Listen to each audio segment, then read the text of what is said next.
اور ایک دم سے دروازے کھل جاتے ہیں اور بیڑیاں کھل جاتی ہیں جو ان کے دروگے نے ان کے پاؤں کاٹ میں ٹھوک دیے تھے، وہ بیڑیاں کھل جاتی ہیں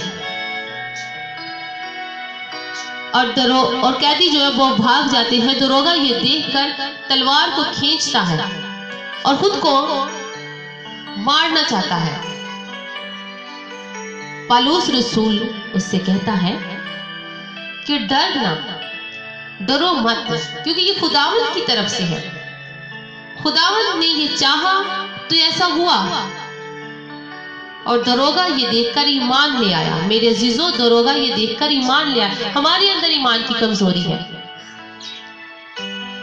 اور اس کے سارے گھرانے نے نجات پائی۔ آج ہم اپنے زندگی میں نجات تو چاہتے ہیں، لیکن ہمارے اندر بہت سی کمیاں ہیں۔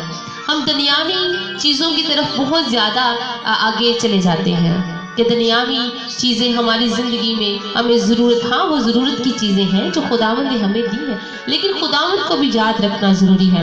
ہم خداوند کو عارضی طور کے لیے یاد رکھتے ہیں، بس ہماری ضرورت پوری ہو گئی اور خداوند کے نام کو عزت اور جلال بس دے دیا۔ وقتی طور پہ ہم چرچ جاتے ہیں اور وہاں پہ دعا کرتے ہیں اور گیت گاتے ہیں، پھر جب ہم واپس آتے ہیں اپنی زندگی میں اسے بھول جاتے ہیں، لیکن ایسا نہیں ہے۔ یہاں اس کے شاگرد جو قید خانہ میں ڈال دیے گئے تھے، ان کے پاؤں کاٹ میں ٹھوک دیے۔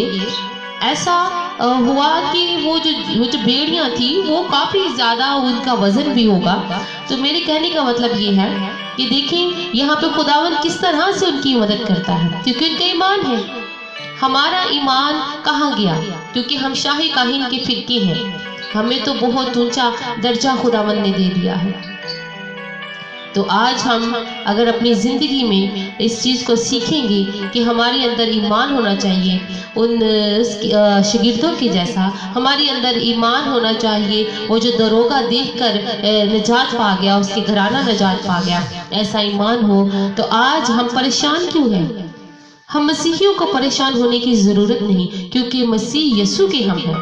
اس نے ہماری خاطر صلیب پر جان دی ہے، اس نے ہماری خاطر 40 کوڑے کھائے ہیں، اس نے ہماری خاطر اپنا خون بہایا ہے تاکہ ہمیں نجات ملے، گناہوں سے نجات ملے۔ ہم نجات یافتہ لوگ ہیں اور ہمیں تو اس چیز پر فخر ہونا چاہیے کہ ہم نجات یافتہ لوگ ہیں۔ ہمارے یسوع پر فخر ہونا چاہیے کہ اس نے ہمیں نجات دی ہے، ہمارے گناہوں سے میں نجات دی ہے۔ ہم نجات یافتہ لوگ ہیں، تو ہمارا ایمان کہاں گیا؟ آج بھی ہماری زندگیوں میں جو ہے وہ ہم کبھی کسی کی طرف چلے جاتے ہیں، کبھی کسی کی طرف چلے جاتے ہیں کہ چلے جی ہماری جو پریشانی ہے وہ ٹھیک ہو جائے گی، لیکن ہمیں میرے بھائیوں میرے بہنوں کسی کے پاس جانے کی ضرورت نہیں، مسیح یسوع کے پاس آنے کی ضرورت ہے۔ تو خداوند ایسا کرے کہ ہم اپنی زندگی کو بدلیں، ہم اپنی زندگی کو بدلیں اور خداوند یسوع مسیح کے قدموں میں آئیں۔ آپ سب کو میری طرف سے بہت بہت اس کلام کی برکت کے لیے میں دعا کرتی ہوں۔ خداوند آپ لوگوں کو بہت بہت برکت دے، اور میرا ایمان ہے کہ آپ اس کلام کو ریسیو کریں گے اپنی زندگی میں، کہ ایمان کے بغیر کچھ بھی نہیں ہے، کہ ایمان ہماری زندگی میں ہونا بہت ضروری ہے۔ آمین۔ خداوند آپ سب کو اس کلام کے وسیلہ سے چھوٹی سی جو بھی میں نے یہ تلاوت یہ کی اور اس کا ترجمہ آپ تک لے کے آئی ہوں، اے خداوند ان سب کو بہت برکت دینا۔ شکریہ۔ آمین۔